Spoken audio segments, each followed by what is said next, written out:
बड़े अफसोस की बात है स्पीकर सर,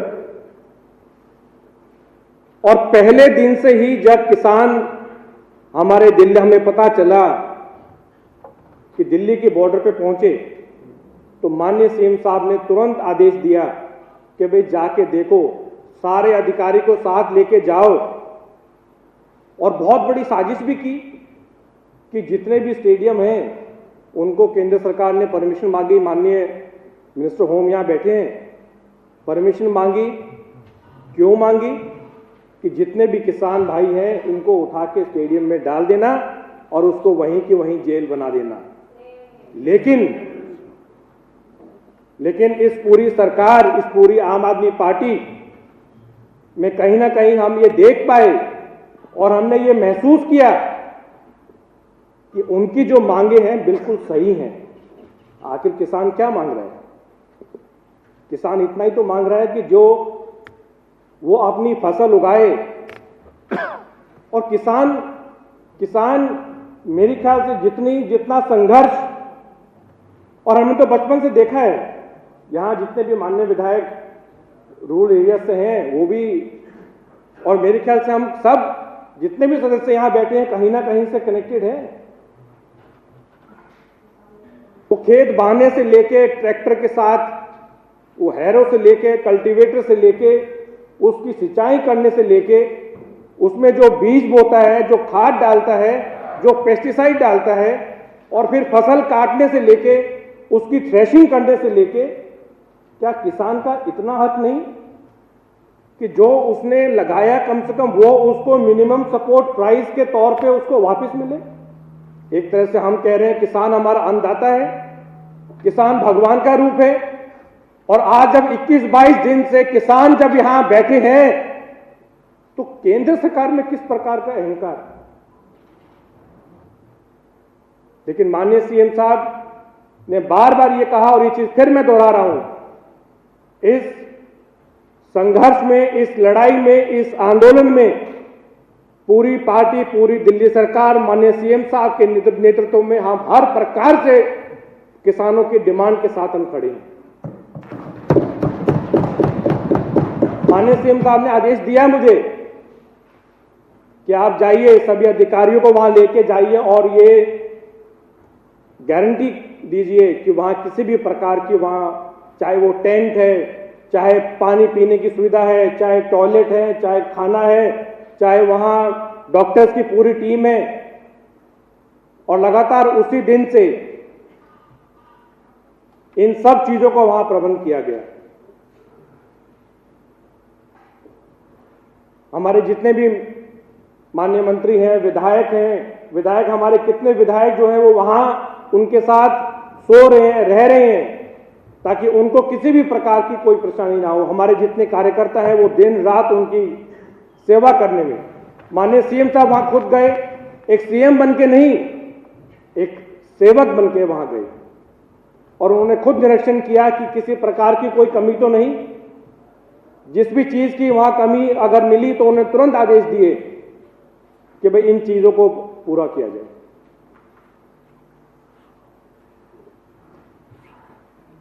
एक चीज बार बार स्पीकर सर, बार बार ये समझ में आती है कि अगर ये कह रहे हैं कि एपीएमसी में बड़ी गड़बड़ है, तो जो चीज में गड़बड़ है, जो चीज में कमी है, उसको सुधारना चाहिए। दिल्ली सरकार के स्कूलों में बड़ी कमी थी, तो क्या हमने सरकारी स्कूल बंद कर दिए? सरकारी स्कूल बंद नहीं किए, उनको पूरे दिल्ली में नहीं, पूरे देश में नहीं, पूरे विश्व में एक अलग स्तर पे दिल्ली के जो आज सरकारी स्कूल हैं उनको लेके गए, जहां लाखों बच्चे जो हैं अपनी बढ़िया तरीके से शिक्षा ले रहे हैं। तो किसानों की जो डिमांड है, मैं समझता हूं कि बिल्कुल जेन्युइन है। ये पूरा सदन,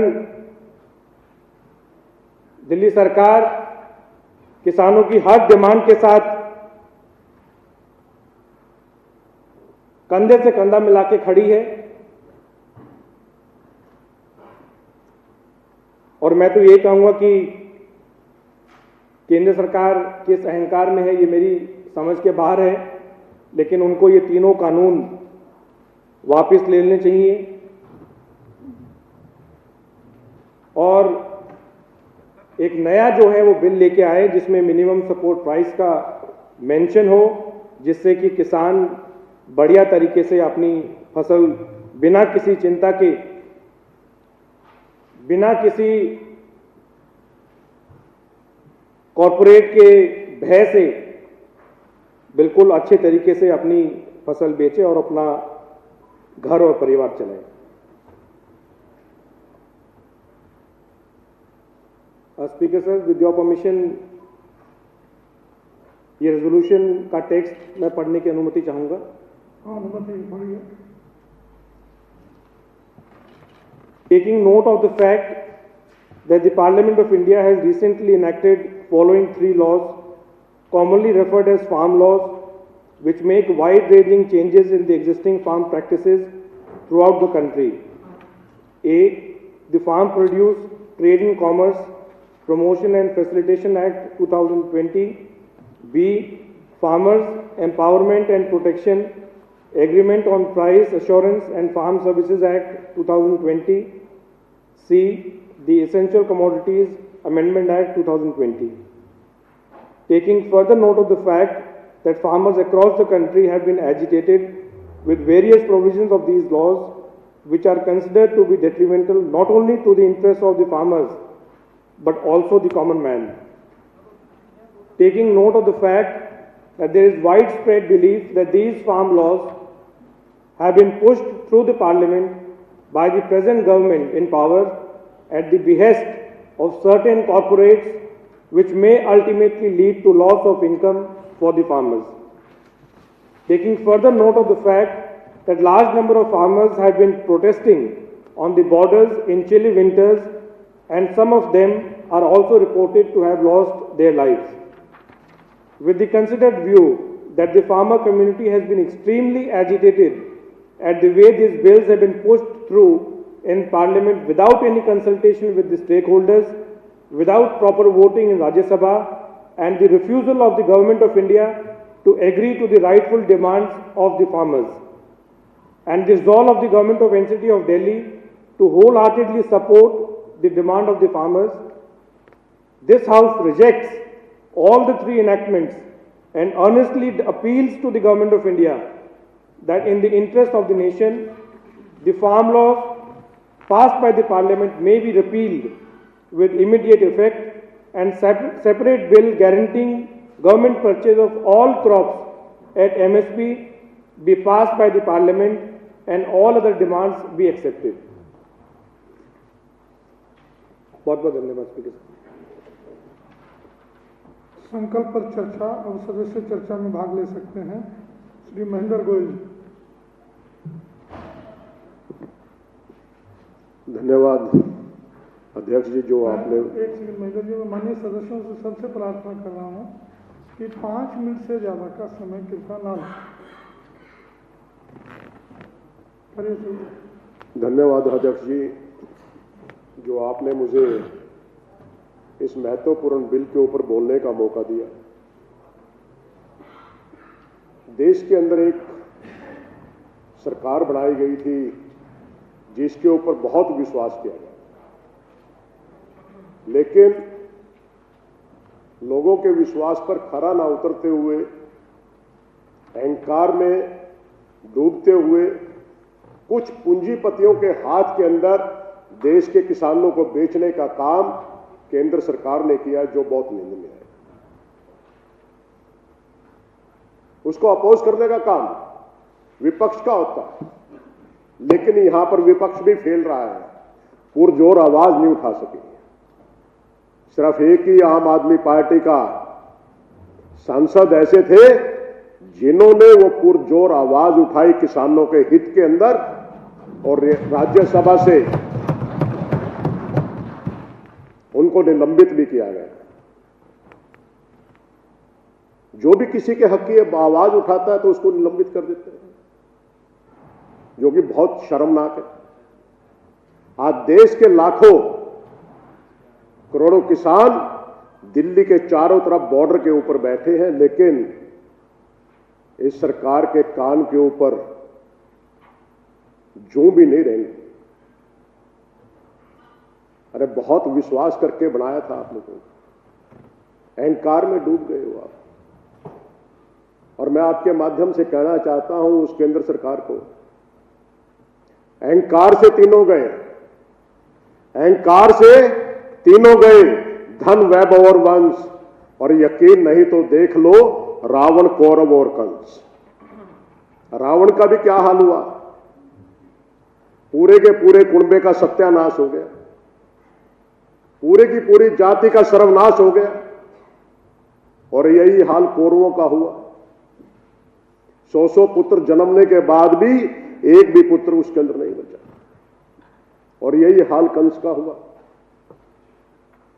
मैं एक ही बात कहना चाहूंगा केंद्र सरकार से, इन किसानों की बातों को सुने, इनके दर्द को समझे। आपने जो पूंजीपतियों के हाथ के अंदर इन किसानों को बेच दिया है, उस बिल को आप निरस्त करें और इनको न्याय देने का आप कार्य करें। सिर्फ आज आम आदमी पार्टी इन किसानों के लिए बॉर्डर के ऊपर चाहे किसी भी रूप में है, खाने के रूप में है, पानी के रूप के अंदर है, टॉयलेट्स की समस्या के लिए है, डॉक्टरों के लिए है, डॉक्टरों को भी दिल्ली के अंदर जिस सीमा के अंदर बैठे हैं वहां पर भी पानी पहुंचाने का काम किया है तो अरविंद केजरीवाल जी ने किया। मैं देश के किसानों को कहना चाहता हूं, यह दिल्ली विधानसभा आपके साथ है, अरविंद केजरीवाल जी आपके साथ हैं, इसका हर विधायक आपके साथ है और इसके हर मंत्री आपके साथ है। आपको अब 21-22 दिन हुए, मुझे पूरा यकीन है आज इस सदन के अंदर यह आवाज उठ रही है। केंद्र सरकार जरूर इस आवाज को सुनेगी और अपने बिलों को निरस्त करेगी और इन किसानों के साथ वो न्याय मिलेगा, यह हमें पूर्ण उम्मीद है। क्योंकि ये अरविंद केजरीवाल जी की आम आदमी की सरकार है। और मैं कहना चाहूंगा, ना रहबर से निकलेगा, ना रहबर से निकलेगा, ना रहगुजर से निकलेगा। और इन किसानों के पांव का कांटा तो आपसे ही निकलेगा, आपसे ही निकलेगा, आम आदमी पार्टी से निकलेगा, अरविंद केजरीवाल से निकलेगा, दिल्ली की इस विधानसभा से आपके पांव का कांटा जरूर निकल के रहेगा। ये बिल पास किए हैं जो 3 काले कानून, इनमें पूंजीपतियों के हाथों के अंदर बेचने का केंद्र सरकार ने जो षड्यंत्र रचा है, इस बिल की कॉपी को मैं इस सदन के अंदर फाड़ता हूं। इस कानून को हम नहीं मानते, ये किसानों के माध्यम से कह रहा हूं, क्योंकि लगातार 21 दिन से मैं उन किसानों के साथ में वहां पर बॉर्डर के ऊपर बैठा हूं। वहां पर आत्महत्या करने के लिए लोग मजबूर हो रहे हैं। अभी आत्महत्या भी हुई है, जो आपने अखबारों के माध्यम से पढ़ा हो। वहां पर इतनी ठिठुरती ठंड के अंदर इन किसानों ने अपने बलिदान दे दिए। और इनको केंद्र सरकार के कुछ आदमी ये कह रहे हैं ये खालिस्तानी है। शर्म आती है, ये इन लोगों को खालिस्तानी बता रहे हैं। अभी कुछ दिनों पहले आप सब ने पढ़ा होगा अखबारों के अंदर, सीमा के ऊपर सीमाओं की रक्षा करते हुए एक जवान ने अपनी शहादत दे दी। और जब बाद में पता चला वो जवान कहां का था, वो जवान आपके पंजाब का था। और पता लगा कि उसका पिता कहां पर बैठा है, उसका पिता यहां सिंगू बॉर्डर के ऊपर किसानों के हक के लिए वहां पर वो बैठा था। शर्म आनी चाहिए ऐसी सरकार को, ऐसे आदमियों को शर्म आनी चाहिए जो इन लोगों को खालिस्तानी बताते हैं। आपको सत्ता पे भी बिठाने वाले यही किसान थे और आपकी सत्ता को उखाड़ने वाले भी यही किसान होंगे, मैं ये पूरे विश्वास के साथ कहता हूं। अध्यक्ष जी, जितना दर्द इस समय किसानों को हो रहा है, आम आदमियों को भी हो रहा है। क्योंकि जो भी रोटी खाई जाती है इन किसानों के द्वारा जो अनाज उगाया जाता है उसी के बलबूते पर हम लोग रोटी खाते हैं। आज तो लग रहा है ये किसानों की लड़ाई है, ये किसानों की लड़ाई नहीं है अध्यक्ष जी। ये लड़ाई आज हर उस आम आदमी की है जो अनाज खाता है। इन्हीं पूंजीपतियों के हाथ के अंदर ये देश को बेचने का काम कर रहे हैं, क्योंकि कॉन्ट्रैक्ट खेती का क्या करता है। जिस व्यक्ति के गोदामों के अंदर जब सारा अनाज चला जाएगा, मनमाने रेट के ऊपर वो अनाज बेचेगा या नहीं बेचेगा। मेंढर जी कंक्लूड करिए प्लीज। कंक्लूड तो ये किसान कर देंगे अध्यक्ष जी, और बहुत जल्दी कर देंगे, बहुत ज्यादा दिनों तक नहीं चलती। और मैं आपके माध्यम से एक और बात कहना चाहता हूं, केंद्र सरकार को सुनाना चाहता हूं, काम करो कुछ ऐसा, काम करो कुछ ऐसा कि लोग तुम्हारे लौटने का इंतजार करें। अरे ना करो अनर्थ कुछ ऐसा कि लोग तुम्हारे मिटने का इंतजार करें, लोग तुम्हारे मिटने का इंतजार करें। आज दिल्ली की सीमाओं के ऊपर जितने भी किसान बैठे हैं, ये अपने अपने राज्यों में धरना देकर बैठे हैं। आम आदमी पार्टी की सरकार उन किसानों के साथ में पहले भी थी, आज भी है और भविष्य के अंदर भी रहेगी। ये हम सभी किसानों को यहां से विश्वास दे रहे हैं, क्योंकि ये अरविंद केजरीवाल जी की सरकार है जो कि हर व्यक्ति के दुख दर्द को जानती है। और जो ये तीनों काले कानून पास किए हैं इन्होंने, मैं खुद इस बिल को फाड़ता हूं और इस ऐसे काले बिल को मानने से बिल्कुल इनकार करता हूं, जो कि धक्यानुसी है, जो इन किसानों की जान लेने पर आमदा है, आम आदमी की जान लेने के ऊपर आमदा है। ऐसे किसी कानून को नहीं मैं मानता। जय हिंद, जय भारत, जय जवान, जय जवान, जय जवान, जय जवान, जय हिंद। श्रीमान राघव जी अभी उपस्थित हैं। श्री संजीव झा जी।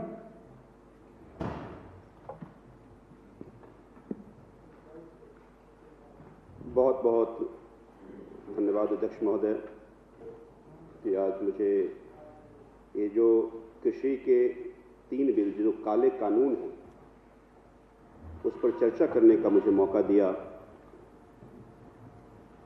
अध्यक्ष महोदय, लगभग 18-19 दिन से किसान कड़ाके की ठंड में अलग अलग बॉर्डर पर और कमोबेश पूरे देश में इस कानून का विरोध कर रहा है। हमने ये देखा जब ये तीनों बिल ऑर्डिनेंस के जरिए लाया गया। मैं ऑर्डिनेंस का मतलब ऑक्सफोर्ड की डिक्शनरी में खोज रहा था तो मिला ऑर्डिनेंस का मतलब ही होता है अथॉरिटेटिव लॉ। एक ऐसा आप कानून थोप रहे हैं और एक ऐसे समय में जब पूरा देश कोरोना की कहर से जूझ रहा था, तब लगा कि ऐसी आखिर सरकार की कौन सी मजबूरी थी, एक ऑर्डिनेंस के जरिए एक ऐसा कानून बना रहे हैं जिससे इस पूरे देश के किसानों को लग रहा है कि मेरी किसानी छीनी जा रही है। 3 बिल पास किए गए। पहला बिल यह कहता है कि निजी मंडी का प्रावधान होगा। अब इस देश में 85% किसान लघु या सीमांत किसान हैं, जिनके पास 2 हेक्टेयर के करीब की जमीन है। अगर मान लीजिए कि कोई निजी मंडी में जो लोग आएंगे खरीदने के लिए, तो छोटे छोटे किसान कोई मोल भाव उनसे कर नहीं सकता है। दूसरा कानून जो है, अगर पहले कानून से उसको जोड़ कर देखिए आप, तो दूसरा कानून ये कहता है कि कॉन्ट्रैक्ट फार्मिंग की व्यवस्था होगी। यानी जो ही निजी मंडी आ जाएगा तो किसानों की मंडी तो होगी नहीं, तो किसान मजबूर होगा निजी मंडी में जाकर अपना सामान बेचने के लिए। और जब निजी मंडी में सामान बेचने जाएगा तो एक तरफ अदानी जैसे लोग होंगे, दूसरी तरफ 2 हेक्टेयर की जमीन का किसान होगा, या फिर मोल भाव होगा कैसे? ये कॉन्ट्रैक्ट होगा कैसे? बेमेल कॉन्ट्रैक्ट है ये। और उसमें भी आपने कह दिया कि अगर मान लीजिए कि आपको कॉन्ट्रैक्ट में दिक्कतें हैं, अड़चने हैं, तो आप एसडीएम के कोर्ट में जाएंगे, डीएम के कोर्ट में जाएंगे। ये सारे सरकारी तंत्र हैं। सरकारी तंत्र किस तरह से सरकार द्वारा संचालित होती है पूरा देश जानता है। तीसरा कानून कहता है, और उसमें एक और मजे की बात है कि आप एमएसपी का प्रोविजन खत्म कर दे रहे हैं। आप जब एमएसपी के प्रोविजंस को खत्म कर दे रहे हैं तो फिर औने पौने दाम पर किसान बेचने को मजबूर होगा। और मैं चूंकि मेरा ओरिजिन बिहार में, बिहार से आता हूं, बिहार में 2003 में मंडी की प्रोविजन व्यवस्था खत्म हो गया था। हमारे अभय वर्मा जी भी बिहार से आते हैं, कोई बेहतर किसान है, पता होगा इनको भी, और सच्चाई बताएंगे। आज से मैं उम्मीद रखता हूं कि इस बार धान बिहार के किसान को 900 रुपये 1000 में बेचना पड़ा, जबकि जो एमएसपी है वो 1950 रुपये का है। मक्का का एमएसपी 1850। अभी 2 महीना 3 महीना पहले मक्के का फसल हुआ तो उसको 1000 रुपये 1100 रुपये में बेचना पड़ रहा है। क्यों करना पड़ रहा है? क्योंकि निजी मंडी है वहां, सरकारी मंडी नहीं है वहां। और इसी बात का डर जो किसान आज आंदोलन कर रहे हैं उनको भी है। तीसरा बिल यह कहता है कि असीमित भंडारण का पावर आपके पास होगा, कि कोई भी आदमी असीमित भंडारण कर सकता है। अब देखिए, बहुत बड़ा खतरनाक पहलू है ये कि असीमित भंडारण के जरिए पूरे देश में, अभी एक प्रेस कॉन्फ्रेंस में अपने सीएम साहब का सुन रहा था, उन्होंने बड़े अच्छे से एक्सप्लेन किया कि इस कानून के जरिए कहते हैं कि जब तक प्राइस दुगुना ना हो, मान लीजिए कोई सरकार, कोई राज्य सरकार इसको कंट्रोल भी करना चाहे, तो जब तक दुगुना प्राइस ना हो तब तक आप छापामारी भी नहीं कर सकते। कोई भंडारण करके रखा भी हुआ है, अगर दुगुना प्राइस नहीं हुआ तो आप छापा भी नहीं मार सकते। तो फर्ज कीजिए कि 100 रुपए का 200 रुपए, अगले में 400, 400 का 800। उन्होंने सीएम साहब ने बताया कि 16 गुना प्राइस 4 साल में हो सकता है। तो ना केवल इस बिल से किसान को नुकसान हो रहा है, बल्कि इस बिल के जरिए इस देश का, जनता का, आम आदमी को नुकसान हो रहा है। महंगाई इतना हो जाएगा कि घर चलाना हमारा मुश्किल हो जाएगा। तो इसीलिए जब मैं ये तीनों कानून को एक साथ जोड़ करके देखता हूं, अध्यक्ष महोदय, हम सब इतिहास में पढ़ते हैं चंपारण का सत्याग्रह गांधी जी का। क्या था वो? नील की खेती के विरुद्ध था। क्या नील की खेती में था? एकदम कोरिलेट कर लीजिए कि वहां भी नील की कॉन्ट्रैक्ट फार्मिंग था, कि आपको, किसानों को नील की खेती करना आपको कंपलसरी है, तो ये कॉन्ट्रैक्ट था। और फिर उसके बाद प्राइस डिक्टेट स्टेट सरकार कर रही है, और सरकार उत्पाद से नीचे प्राइस डिक्टेट कर रही है, और किसान को बेचने मजबूर कर रहा है। तो विरोध हुआ था, गांधी जी चंपारण गए थे, इसके खिलाफ सत्याग्रह हुआ, तो पूरे देश में आंदोलन हुआ। आज कमोबेश ये जो तीनों कानून है, वही नील की खेती पे जिस तरह से किसानों को सताया जा रहा था, इसी तरह से किसानों को टॉर्चर किया जा रहा है। इसीलिए किसान वहां बैठा हुआ है। तो मेरा यह कहना है अध्यक्ष महोदय कि किसान ये कह रहा है, क्या मांगती किसान की, कि आप एमएसपी को लीगल फ्रेम में डाल दीजिए, ये कानूनी बाध्यता बना दीजिए कि एमएसपी से नीचे अगर कोई परचेज करेगा तो उसको सजा होगा, सजा का प्रावधान कर दीजिए उसमें। आप ये लोग कह रहे हैं, नहीं, प्रधानमंत्री जी कह तो रहे हैं, प्रधानमंत्री ने बहुत सारी बातें बताई थी। प्रधानमंत्री ने तो यह भी कहा था कि काला धन आएगा और इतना आएगा कि 15 लाख हर घर में जाएगा, जीएसटी से ये देश स्वर्ग बन जाएगा। बहुत सारी बातें जो उन्होंने कही थी तो हुआ नहीं, तो लोग भरोसा कैसे करें आप पे? तो इसीलिए देखिए, ये जो कॉन्ट्रैक्ट तीनों बिल के जरिए आप प्राइवेट प्लेयर के हाथ में खेती को दे रहे हैं, और ये जो प्राइवेट प्लेयर है मार्केट फोर्सेज है, और मार्केट फोर्सेज जो है वो नफा और नुकसान से चलता है, वो वेलफेयर के लिए नहीं बैठा हुआ है। सरकार चैरिटी वेलफेयर कर सकती है, लेकिन प्राइवेट प्लेयर्स अपने प्रॉफिट लॉस के लिए काम करेगा। अगर अपने प्रॉफिट के लिए काम करेगा तो मैंने पहले ही कहा कि यह बेमेल कॉन्ट्रैक्ट है। किसानी जो है दिन ब दिन खत्म होती जाएगी और प्राइवेट सेक्टर मजबूत होता जाएगा। मैं ये कह रहा हूं कि आज कोरोना के काल में एक चीज पूरे देश को समझ में आया कि चावल, दाल, दलहन ये सबसे इंपॉर्टेंट चीज है। ये रहेगा तो आप जिंदा रह सकते हैं। और जब सरकार के पास आपने परचेज किया तो आपने चैरिटी भी की, लोगों को खूब बांटा, हमने लोगों को खूब खिलाया। फर्ज कीजिए कि आज हमने सरकारी परचेज को खत्म कर दिया तो कल से उसका कोई आपदा अगर आती भी है तो फिर उस प्राइवेट प्लेयर के हाथ के पास जाएंगे हम, जो चीज 2 रुपए का है वो 5 रुपए का बेचेगा क्योंकि वो तो प्रॉफिट लॉस के लिए काम कर रहा है। तो सरकार जो वेलफेयर की बात करेगी वो भी खत्म हो जाएगा। तो इसीलिए मुझे लगता है कि ये निहायत खतरनाक कानून है और इस कानून के जरिए किसानों की किसानी छीनी जा रही है। किसानों को लग रहा है कि हमारे जो छोटे छोटे खेत हैं, हमारे जो अपने फसल हैं वो हमसे छीना जा रहा है। और यही कारण है कि आज किसान अलग अलग बॉर्डर पर, अलग अलग सड़कों पर सोया हुआ है। मुझे एक बहुत बड़े कवि थे धूमिल जी ने लिखा था कि एक आदमी जो रोटी बेलता है वो है किसान, एक आदमी जो रोटी खाता है वो है जनता, और एक आदमी जो ना रोटी बेलता है ना रोटी खाता है, वो सिर्फ रोटी से खेलता है। आज मैं प्रधानमंत्री जी से पूछना चाहता हूं कि आखिर वो तीसरा आदमी कौन है, क्योंकि संसद आज मौन है, संसद इस बात को बताने के लिए तैयार नहीं है। मैं एक चीज और देख रहा था अध्यक्ष महोदय कि जब मैं देख रहा था कि ऑर्डिनेंस लाया गया, हमने देखा कि एग्रीकल्चर स्टेट लिस्ट राजसूची का विषय है। तो मैं ये सोचा कि राजसूची के विषय में फिर केंद्र ऑर्डिनेंस कैसे ला सकता है। तो फिर हमने देखा कि उसमें ट्रेड एंड कॉमर्स जोड़ दिया गया ताकि ये कंकरेंट लिस्ट में आ जाए और फिर ऑर्डिनेंस लाकर किसानों को आप किसानी छीन लीजिए। तो एक चेतावनी भी है ना केवल इस बिल के जरिए कि आज जरूरत पड़ेगी सरकार को तो इस संविधान को भी ताक पे रख करके आपके लीगल राइट को छीन लिया जाएगा। आज अध्यक्ष महोदय 3 डिग्री 2 डिग्री के टेम्परेचर में किसान वहां सोया हुआ है।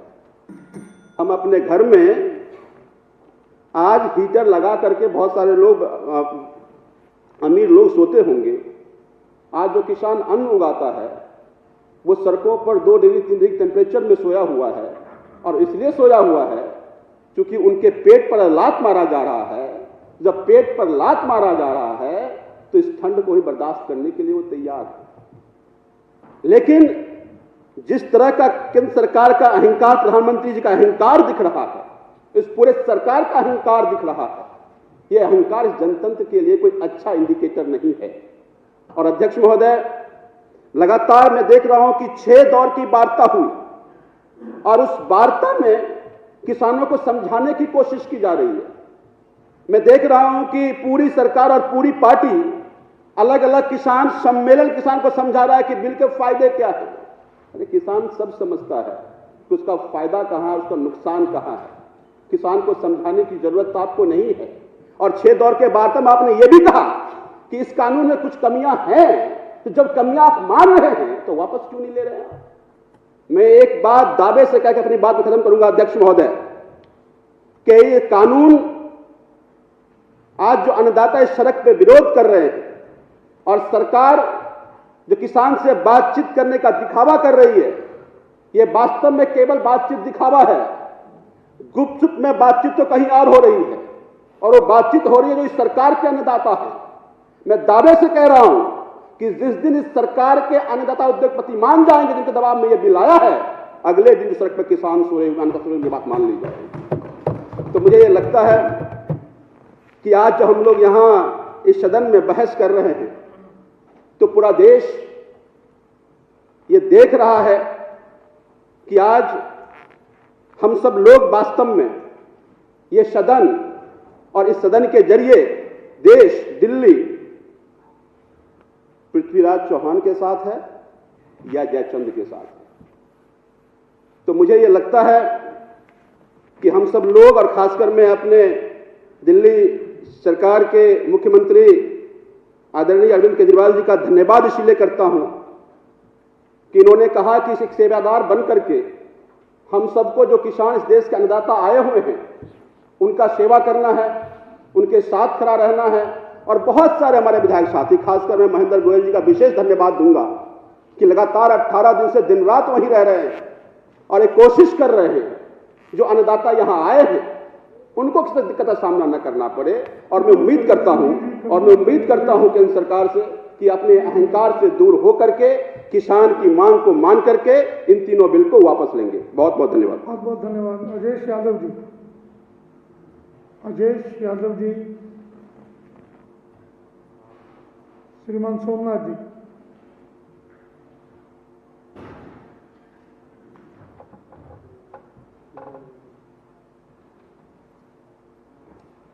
अध्यक्ष महोदय, आपका बहुत बहुत धन्यवाद कि आपने मुझे इस बहुत ही सेंसिटिव मुद्दे पे बोलने का मौका दिया।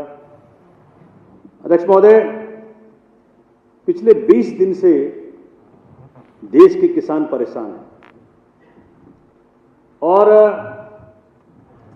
तरह तरह की बातें की जा रही हैं। कह रहे हम बातें कर रहे हैं, बात करना चाहते हैं, हम किसानों की दुविधा को मिटाना चाहते हैं। अध्यक्ष महोदय, जो 3 कानून बनाया गया, मैं बड़े ध्यान सुन रहा था अपने साथियों को, उन्होंने कुछ बातें तो मेंशन की। मैं उन कानूनों को, उन प्रावधानों के ऊपर अपने वक्तव्य को रखूंगा जो कि इस वक्त सभी के लिए मुसीबत बना हुआ है। मैं सीधा आपको ले चलूंगा इनका एक कानून, the farmers produce trade and commerce promotion and felicitation bill 2020 जो एक्ट बन गया। दूसरी इंपॉर्टेंट बात जो संजीव भाई ने बताई, 5 जून 2020 का तिथि है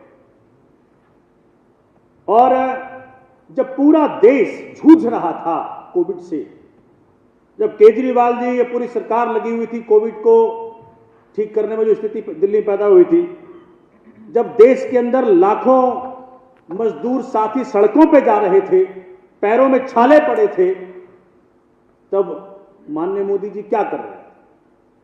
5 जून उस वक्त पूरा देश सदमे में था। माननीय मोदी जी उस वक्त अदानी और अंबानी के दलाली कर रहे थे। यह कानून तब लाया गया जब इस देश को जरूरत कुछ और थी। 5 जून ऑर्डिनेंस के जरिए, जबकि इनके पास फुल पावर है, पार्लियामेंट की अंदर इनके पास शक्ति है, लोकसभा के अंदर राज्यसभा मैनेज कर लेते हैं, उस वक्त लाया गया। क्या जरूरत थी? इस एक सवाल का जवाब अगर भाजपा और मोदी दे दें, देश शांत हो जाएगा। इसी एक सवाल के अंदर सारे जवाब हैं अध्यक्ष महोदय। ये तीनों कानून जो लाए गए, किसके लिए लाए गए, क्यों लाए गए, किसके कहने पे लाए गए? किसानों ने बड़े आराम से पूछा, भाई किसने मांग की थी, कौन समस्या का समाधान करने लाए थे? अध्यक्ष महोदय, मैं आपको सीधा ले चलूंगा इस एक्ट के उस प्रोविजन में जो कि आपको बियॉन्ड रीजनेबल डाउट सिद्ध कर देता है कि ये किसके लिए बनाया गया। अध्यक्ष महोदय, इस एक्ट का जो farmers produce trade and commerce promotion and felicitation bill जो एक एक्ट बन गया, उसका सेक्शन 13 कहता है, अध्यक्ष महोदय, ये कहता है कि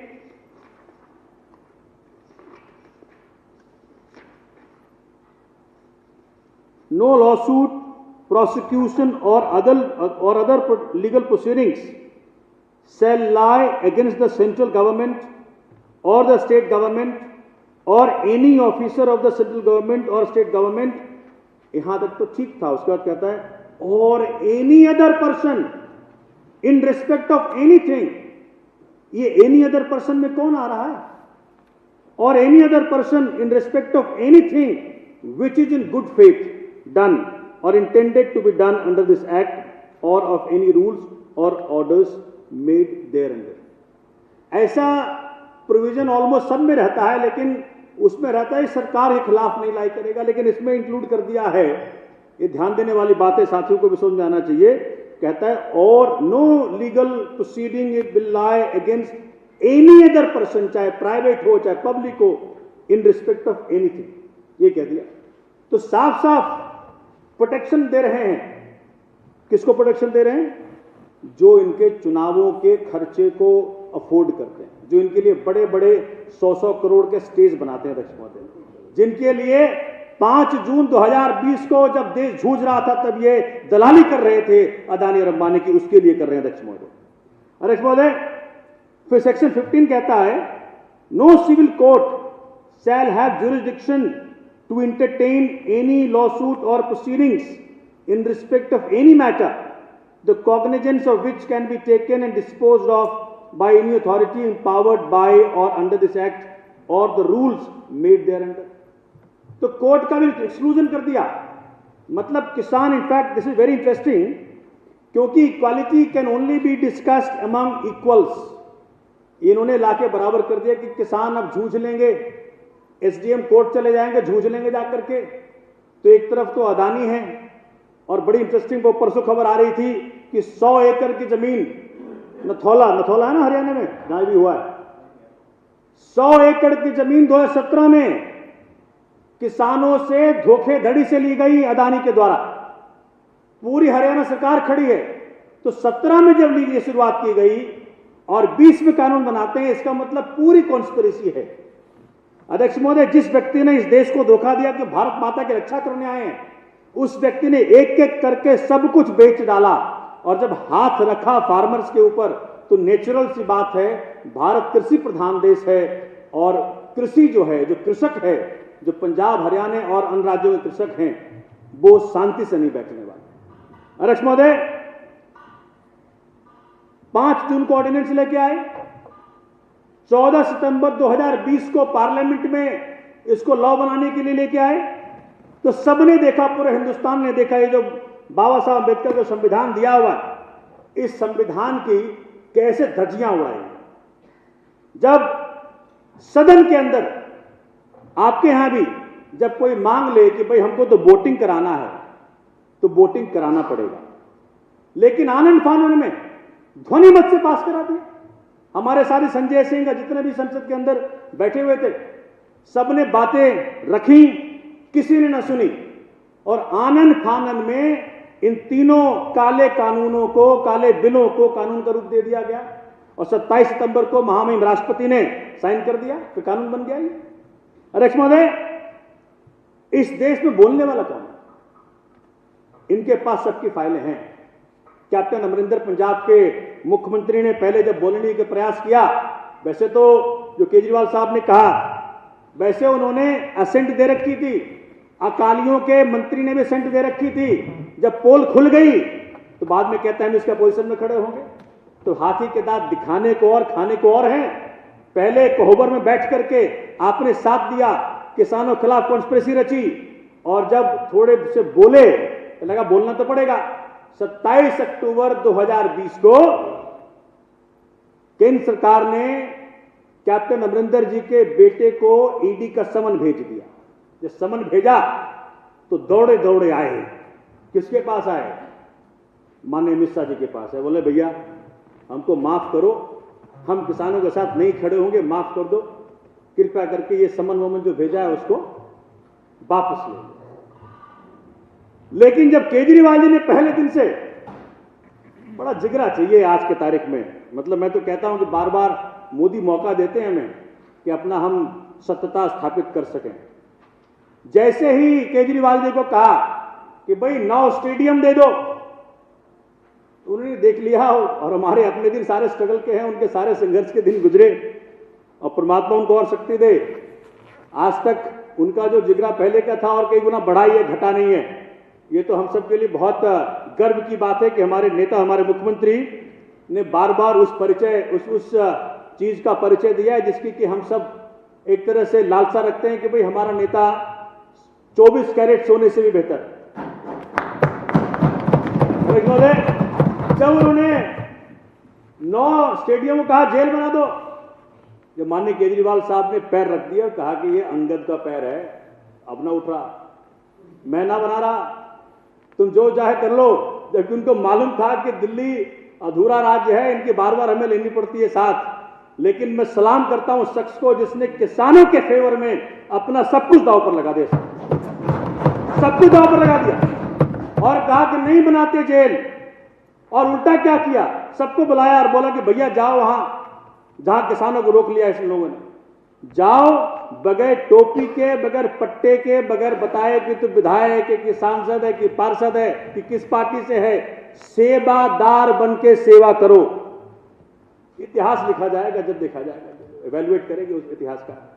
अध्यक्ष महोदय, जब सब पार्टियां की सिट्टी पिट्टी गुम थी, जब कैप्टन अमरिंदर की सिट्टी पिट्टी गुम थी, तो केजरीवाल की तरफ पूरा देश देख रहा था कि किस कदर जाता है ये फ्रीडम मूवमेंट, ये फार्मर्स का फ्रीडम मूवमेंट। अध्यक्ष महोदय, एक किसान का जो मुझे लगता है कि उनके जीवन की सबसे बड़ी लड़ाई है ये, क्योंकि आज पूरी फार्मिंग आज एक तरह से खतरे में है कि जो क्रोनी कैपिटलिस्ट जो मित्र हैं माननीय मोदी जी के, उनके हाथ जाता है कि नहीं जाता है। तो 2 सप्ताह पहले जो ये आदेश दिया था, उसके बाद फिर एक मौका आया जब केजरीवाल जी अकेले वो शख्स हैं जो गए वहां पे और जाकर के कहा कि मैं सेवादार के रूप में आया हूं, मैं सीएम के रूप में नहीं आया हूं। गुरु साहबान उनको आशीर्वाद दें, कहा सेवादार के रूप में आया हूं, और कहा कि भैया जो कोई भी कमी है बताओ। और जिस दिन ये बात, जिस दिन वो वहां गए, अगले दिन उनके घर के आगे दरवाजे के आगे आके बैठ गए मेयर साहब। और अगले दिन जब हमारे साथियों ने कुछ दिनों के बाद प्रयास किया कि जाके अमित शाह घर जाके बाहर बैठे, एलजी के गेट के बाहर जाके बैठे, तो देश में 2 कानून हो गया, एक सीआरपीसी तुम्हारे लिए, एक हमारे लिए। तुम्हारे सीआरपीसी में लिखा है कि तुम जाकर बैठ सकते हो, केजरीवाल जी घर के बाहर, गेट को तुमने ब्लॉक कर दिया। और जब हमने प्रयास किया तो हमारे साथियों को सबको घर से उठा लिया गया। सबको डर एक ही बात का है, केजरीवाल जी की ईमानदारी का डर है।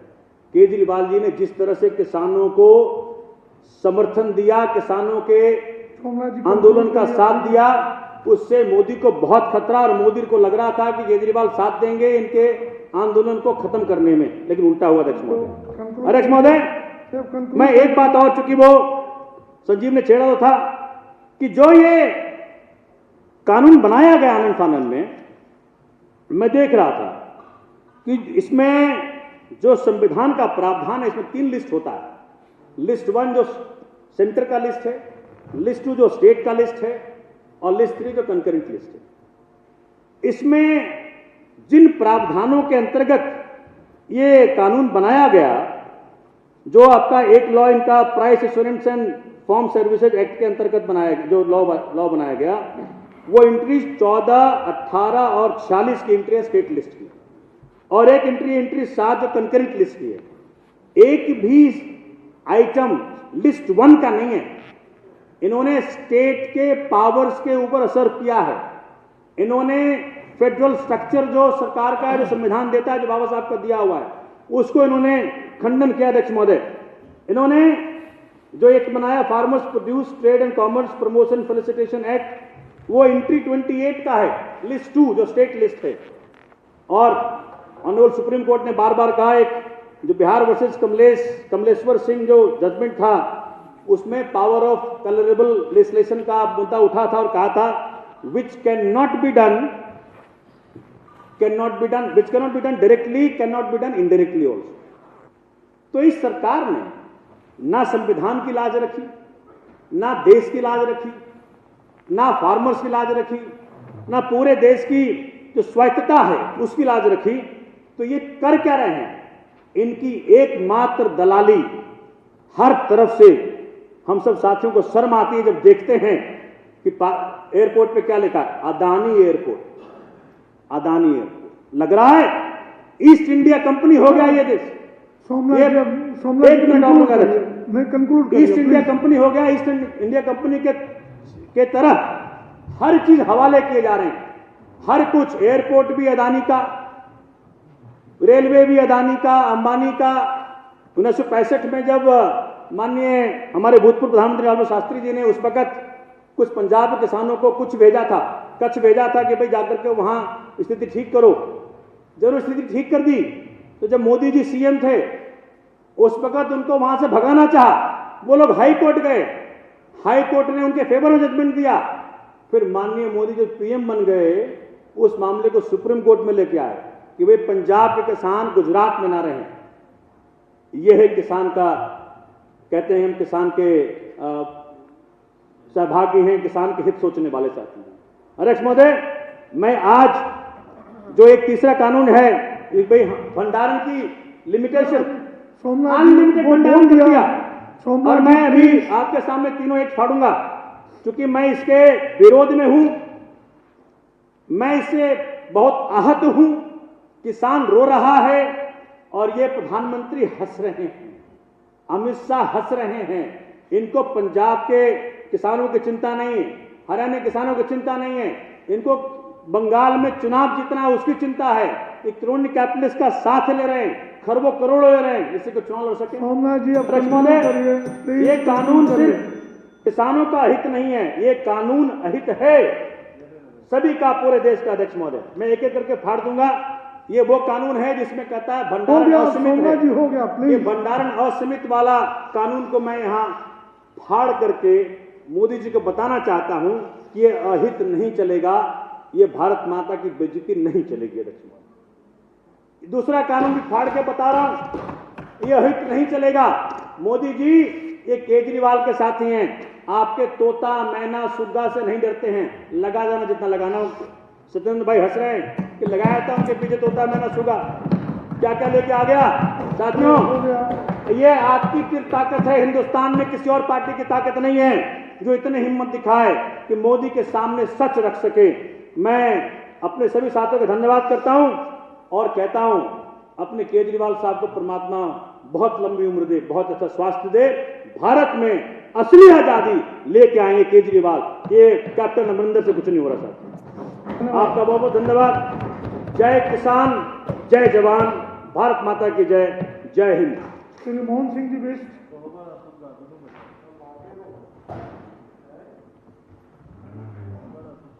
आदरणीय अध्यक्ष जी, आपने जिस प्रकार से कृषि बिल पर चर्चा करने के लिए मेरे को आमंत्रित किया, उसके लिए मैं आपका आभार प्रकट करता हूं। वास्तव में अध्यक्ष महोदय, जिस प्रकार से सरकार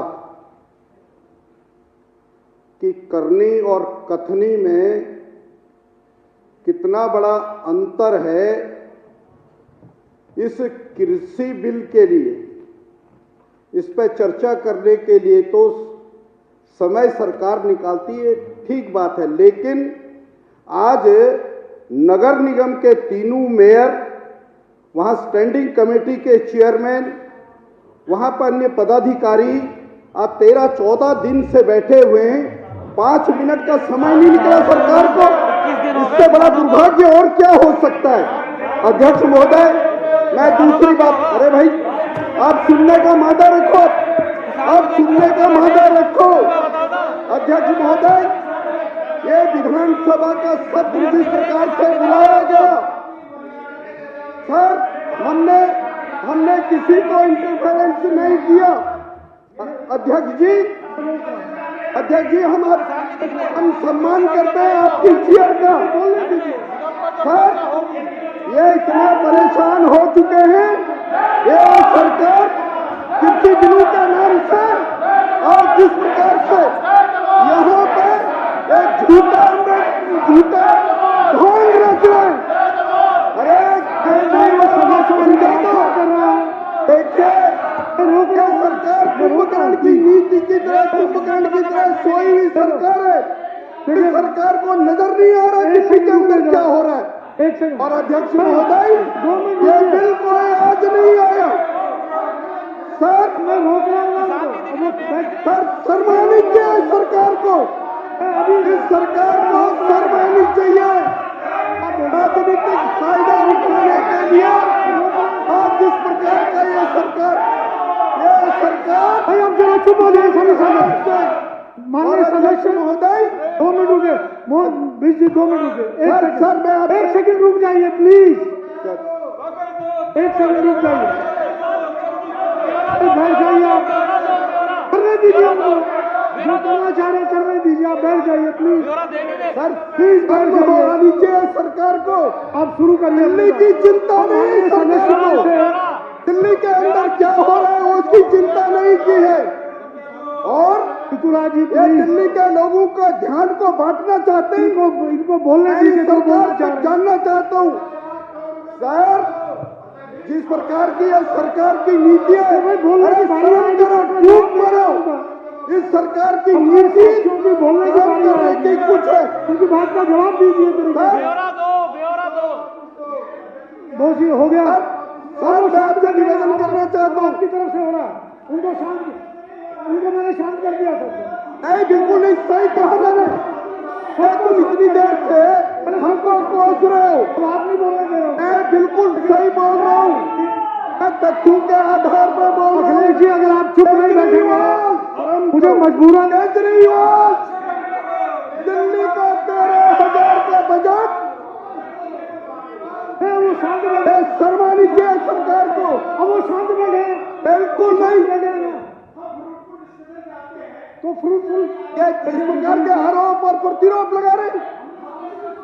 आप जवाब दीजिए। हमने शांति से सुना।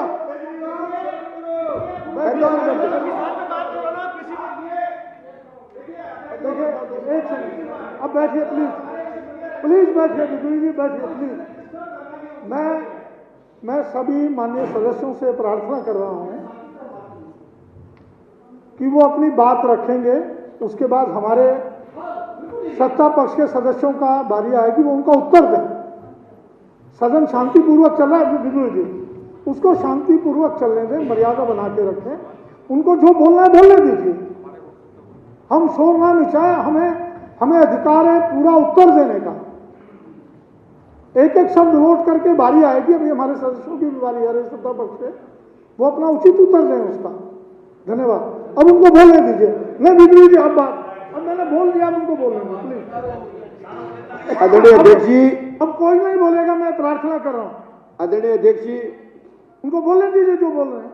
जिस प्रकार से कृषि कानून के नाम से दिल्ली सरकार की मंशा में कितना बड़ा षड्यंत्र है, ये हम अच्छी तरह से जानते हैं। दिल्ली सरकार, जब ये बिल केंद्र द्वारा इस स्टेट के अंदर भी इस पर चर्चा हुई, तब ये सरकार कहां सो गई थी? तब सरकार ने उसके बारे में क्यों नहीं चर्चा की? तब उसका विरोध क्यों नहीं किया? लेकिन अध्यक्ष महोदय, पंजाब और उत्तर प्रदेश आदि स्टेटों में चुनाव सामने नजर आ रहा है, और यदि वास्तव में ये इतने ईमानदार लोग थे, मैं सिर्फ दिल्ली की चर्चा करूंगा। दिल्ली के बारे में आज तक दिल्ली के किसानों को किसानी का दर्जा नहीं दिया गया। अध्यक्ष महोदय, यही नहीं, जो बिजली, अरे छोड़ो सर, मंत्री जी क्या कर रहे हैं? मूर्ख बना रहे हो सर। तलाशी, आपने कुछ नहीं किया। तलाशी, मंत्री, तुम लोग तो ऐसे हो, तुम सदन की मसौदे से प्रभु की वजह से किसी भी एमएलए का सम्मान नहीं है। अरे तलाशी, 1993 से तलाशी। अध्यक्ष महोदय, माननीय मंत्री जी, देखिए एक सेकंड संजीव जी बैठिए, माननीय मंत्री जी। सर एक सेकंड भाई, एक सेकंड प्लीज भाई, अगर ये बात समझ लो मेरी बहन, समझ लो, शांत हो जाओ। ईमान, जब सच्ची बात होती तो कड़वी लगती है। जब पंजाब में चुनाव हो रहा था, तुम्हारे घोषणा पत्र में क्या लिखा था? बताओ क्या लिखा था उस घोषणा पत्र पे? तब तुम्हें सांप क्यों सूंघ गया? तुम्हें सांप सूंघ क्यों गया? और तुमसे जोर से बोलना जानते हैं।